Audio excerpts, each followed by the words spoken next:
मरी। सबसे पहले सती माता, माता पार्वती जिनका नाम सती था, वो पति के अपमान से दुखी होकर जलकर मरी।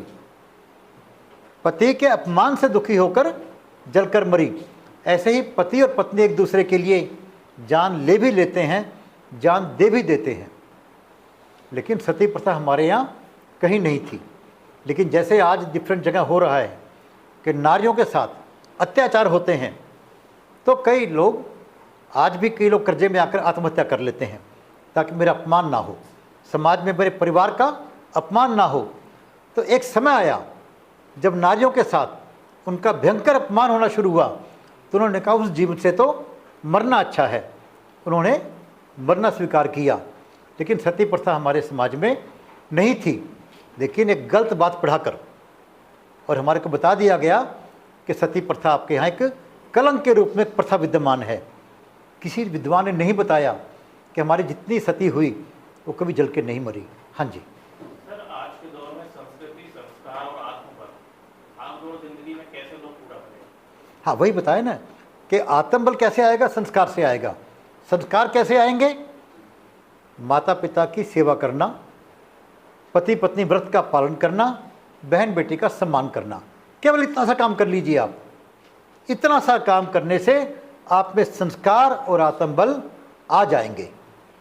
दूसरा, किसी से हम भेदभाव नहीं करेंगे, क्योंकि सभी हम एक ही परमपिता परमात्मा की संतान हैं। देखिए, हम सब परमपिता परमात्मा की संतान है एक ही।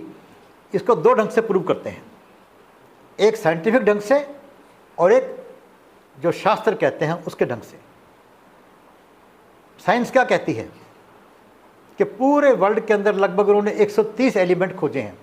हमारे शरीर में भी ऑक्सीजन, कार्बन डाइऑक्साइड, कुछ लोहा, कुछ पीतल, डिफरेंट तरह के एलिमेंट्स हैं।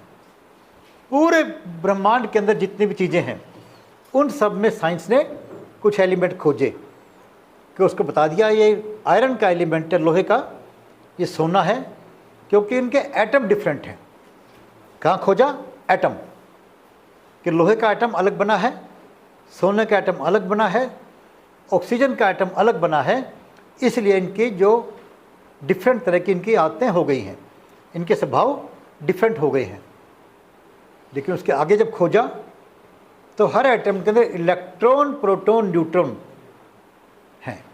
हर एटम के अंदर न्यूक्लियस है एक, जिसमें न्यूट्रॉन और प्रोटॉन हैं, उसके बाहर इलेक्ट्रॉन घूम रहे हैं। लेकिन ये नहीं बताया कि इलेक्ट्रॉन सबके एक जैसे हैं, प्रोटॉन सबके एक जैसे हैं, न्यूट्रॉन सबके एक जैसे हैं। फ़र्क क्या है कि इलेक्ट्रॉन किस में कितने हैं और वो कैसे घूम रहे हैं। प्रोटॉन किस में कितने हैं, न्यूट्रॉन किस में कितने हैं। सर, ये देवालय संघ, देवालय क्या है? मैं बता रहा हूँ इसके बाद। तो एंड में क्या मिला? इलेक्ट्रॉन, प्रोटॉन, न्यूट्रॉन सब में एक जैसे। जैसे हमारे वेदों में लिखा गया कि दो तरह की शक्तियाँ विद्यमान हैं, एक शक्ति विद्युत की, एनर्जी की, और दूसरी आकर्षण की। इसी प्रकार इलेक्ट्रॉन को आगे जब खोजा गया तो उसमें दो शक्तियाँ मिली, एक इलेक्ट्रिकल पावर है, एक मैग्नेटिक पावर है। दोनों एक जगह पहुंच गए। वो उस रास्ते से पहुंचे, ये इस रास्ते से पहुंचे। तो हम सभी, चाहे साइंस की बात करें, चाहे वो शास्त्रों की बात करें, एक ही शक्ति से हम लोग बने हुए हैं। जब ये पहचान जाएंगे तो कहीं कोई फर्क, भेदभाव नहीं रहेगा। श्री विद्यालय संघ की बात कर रहे थे कि ये क्या है। हमने जो पत्र दिए हैं आपको, इसमें लिखा है देवालय का अर्थ क्या है? देवताओं का घर। देवता कौन? जो सबका भला सोचता हो, सबका भले के लिए कार्य करता हो। अगर आप किसी भी डेफिनेशन से आप सहमत ना हो तो मुझे वही रोक दीजिए। देवालय का अर्थ देवताओं का घर। देवता कौन? जो सबका भला सोचता हो, सबके भले के लिए कार्य करता हो। सहमत आप? और ऐसे व्यक्ति का हृदय ही देवालय है। ऐसे व्यक्ति का हृदय ही सच्चा देवालय है। और ऐसे व्यक्तियों का संगठन श्री देवालय संघ है। मुख्य कार्य क्या है देवालय संघ के? एक ही कार्य, राक्षसी वृत्ति को समाप्त करना, सर ये विधि समाप्त कैसे होगी, क्योंकि आजकल लालच जो है और आजकल जो आप देख ही रहे हैं कि नशे की लत जो है, ये दोनों जो है कि ऐसी वृत्ति बनी हुई है कि ये किस तरीके से खत्म होगी, थोड़ा हो देखिए, सकती है? ये जो नशा है, लालच है, जब से सृष्टि बनी है ये है, और जब तक सृष्टि रहेगी रहेगा। काम, क्रोध, लोभ, मोह, अहंकार, ये दोष कहे गए हैं। ईर्ष्या, निंदा, इन दोषों से कोई व्यक्ति कहते कि मैंने जीत लिया तो गलत कह रहा होगा, लेकिन उसकी मात्रा कंट्रोल में हो सकती है, उसकी मात्रा कंट्रोल में हो सकती है। ये सारी राक्षसी वृत्तियों को बढ़ा देंगे यदि कंट्रोल से बाहर हो जाएं। कंट्रोल कैसे होंगी? सात्विक वृत्ति को शक्तिशाली होना। मेरे अंदर भी सात्विक वृत्ति और राक्षसी वृत्ति दोनों हैं, आपके अंदर भी हैं। यदि सात्विक वृत्ति शक्तिशाली हो जाएगी तो राक्षसी वृत्ति काबू में आ जाएंगी। दुनिया के अंदर कोई भी चीज़ बुरी कब बनती है? जब लिमिट से बाहर हो जाए। जैसे कि हवा है, ये हमारे लिए बेनिफिशियल है, नुकसानदेह है? बेनिफिशियल है, लेकिन जब ये आंधी तूफान बन जाए तो जीवन ले लेगी। अग्नि हमारे जीवन के लिए आवश्यक है, लेकिन लिमिट से बढ़ जाए तो जान ले लेगी। पानी के बिना हम जी नहीं सकते, और यही पानी विनाश का कारण बन जाएगा लिमिट से जब बढ़ जाएगा तो। हाँ जी। तो दिवाली संघ जो है ना, किस तरीके से जो है ये मतलब मिटाने की, या मतलब लोगों को इसका प्रशिक्षण देने का क्या जो पहल आपकी है, वो थोड़ा जानना चाहिए। देखिए, श्री दिवाला संघ जो कर रहा है, हम लोगों में एक जागृति पैदा कर रहे हैं। यदि व्यक्ति जाग जाएगा तो सारे काम कर लेगा। मान लो कोई किसी का एक्सीडेंट हो गया और वो बेहोश पड़ा हुआ है, तो कोई व्यक्ति उसकी घड़ी संभालता है, कोई उसके कपड़े संभालता है, कोई उसका पर्स संभालता है। हम कहते हैं भाई व्यक्ति को होश में ला दो, वो सब संभाल लेगा। आज का समाज सोया पड़ा है, रादर आंख मिच के पड़ा हुआ है दो बातों से। एक तो वो कहता है यहाँ कुछ हो ही नहीं सकता। कुछ लोगों ने मान लिया कुछ हो ही नहीं सकता, सो गए हैं। और कुछ ने मान लिया, गलत को ही ठीक मान लिया कि यही ठीक है। जैसे कि धर्म की बात ले लें, धर्म के नाम पर जितना अधर्म हुआ उतना कहीं नहीं हुआ। धर्म है क्या, ये बताए बिना धर्म के नाम पर लड़ने चल पड़े हम लोग। धर्म क्या है ये बताए बिना धर्म के नाम पर लड़ने चल पड़े। धर्म क्या है जो हम श्री दिवाला संघ कहता है, या प्रभु ने विचार दिए सिंपल शब्दों के अंदर। जैसे संविधान किसी देश का होता है, उस देश के देशवासियों के कल्याण के लिए। धर्म क्या है? मानवता के कल्याण के लिए बनाया गया संविधान, मानवता के कल्याण के लिए बनाए गए नियम, यही धर्म है। आप सहमत हैं इससे? श्री दिवाला संघ किन वृत्तियों को राक्षसी मानता है? हाँ, तो जब मानवता के कल्याण की बात करेंगे तो धर्म डिफरेंट हो ही नहीं सकता।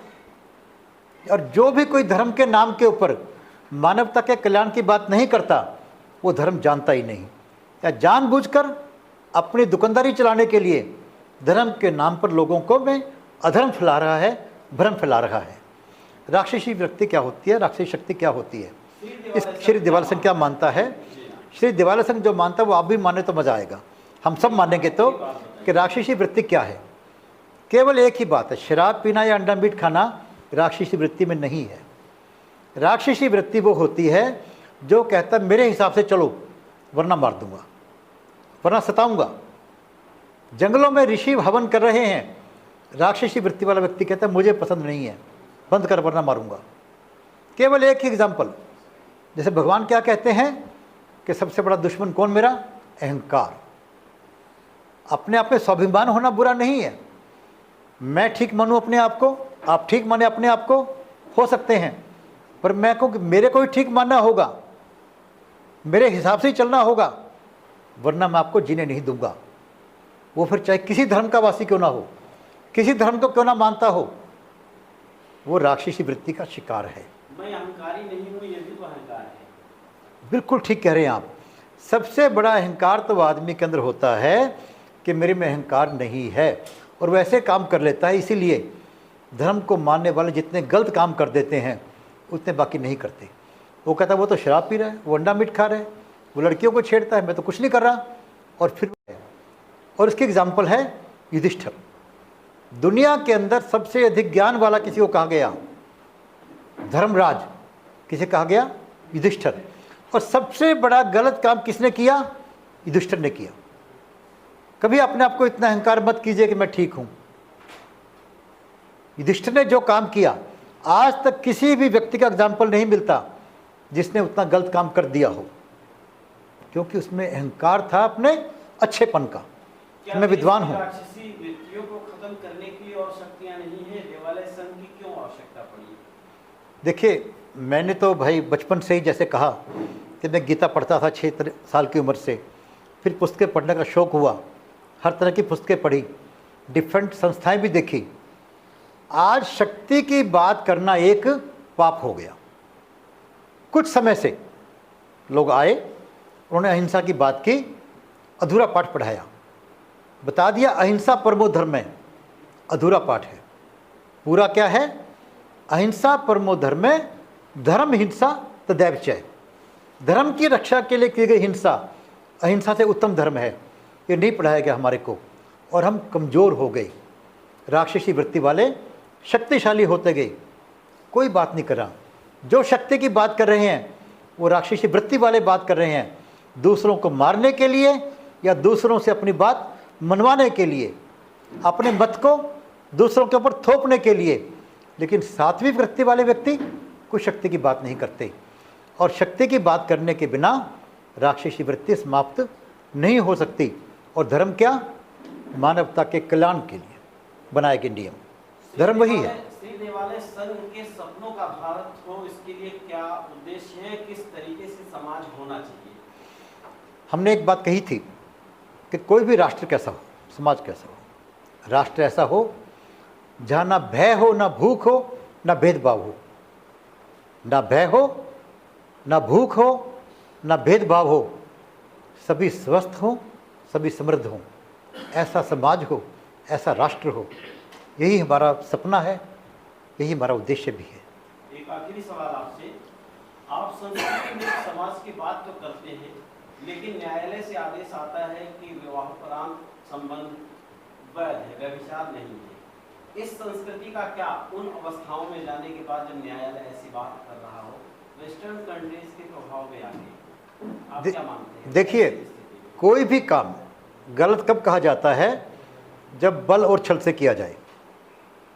बल और छल से।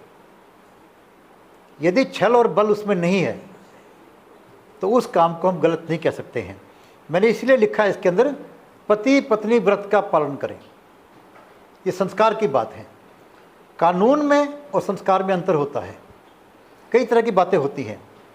कोई काम कानून सम्मत है या गैर कानूनी है, वो एथिकल हो ना हो, काम का एथिकल होना और कानून का कानूनन होना, दोनों में अंतर है।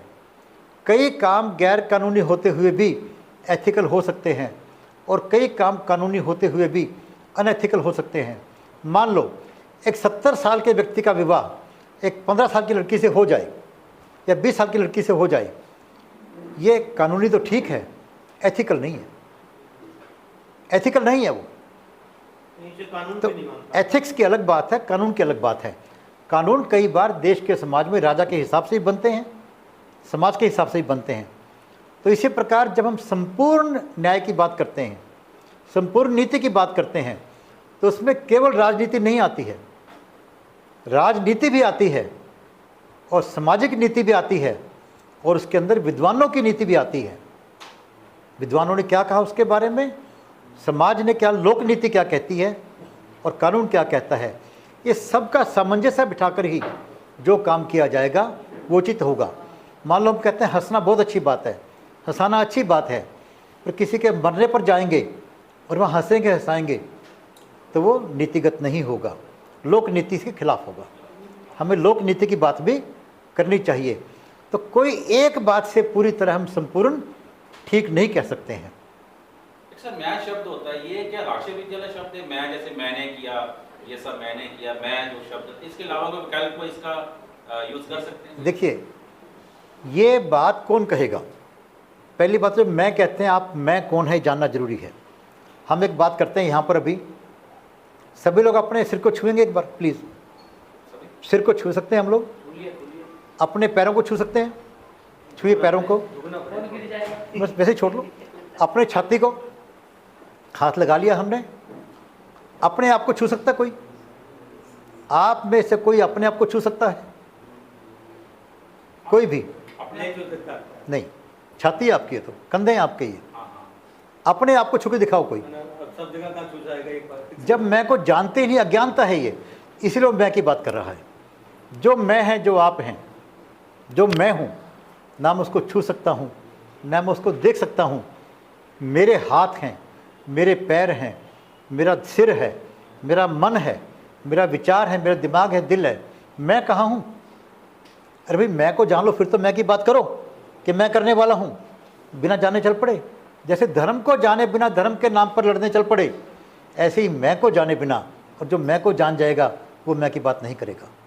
वैसे अगले सप्ताह के अंदर हम कनॉट प्लेस के अंदर हनुमान मंदिर के बारे वहाँ पर इस नारे को लॉन्च करने जा रहे हैं। आप सब लोगों के सहयोग से पॉपुलर करेंगे और इसकी रिंगटोन भी बना रहे हैं कि मोबाइल फ़ोन के ऊपर भी ये रिंगटोन बजनी शुरू हो जाए कि जब फ़ोन करे कोई व्यक्ति तो जय हो माता पिता की रिंग टोन बजनी शुरू हो जाए। इस डिफरेंट ढंग से कर रहे हैं और जितने भी बाकी साधन हैं, फेसबुक वगैरह जितने भी कहते हैं, लेकिन उसमें सबसे बड़ा पार्ट जो प्ले कर सकते हैं वो है आप लोग। आप लोग सबसे बड़ा पार्ट प्ले कर सकते हैं। और समझिए कि ये आपको आज जो मीटिंग है आपके लिए एक जो निमंत्रण है कि अगले सप्ताह शनिवार को आप वहाँ पर कनॉट प्लेस में ज़रूर पहुँचें, अपने साथ में अन्य को भी लेकर आएँ ताकि हम इस नारे को लॉन्च करें और जन जन तक पहुँचा दें।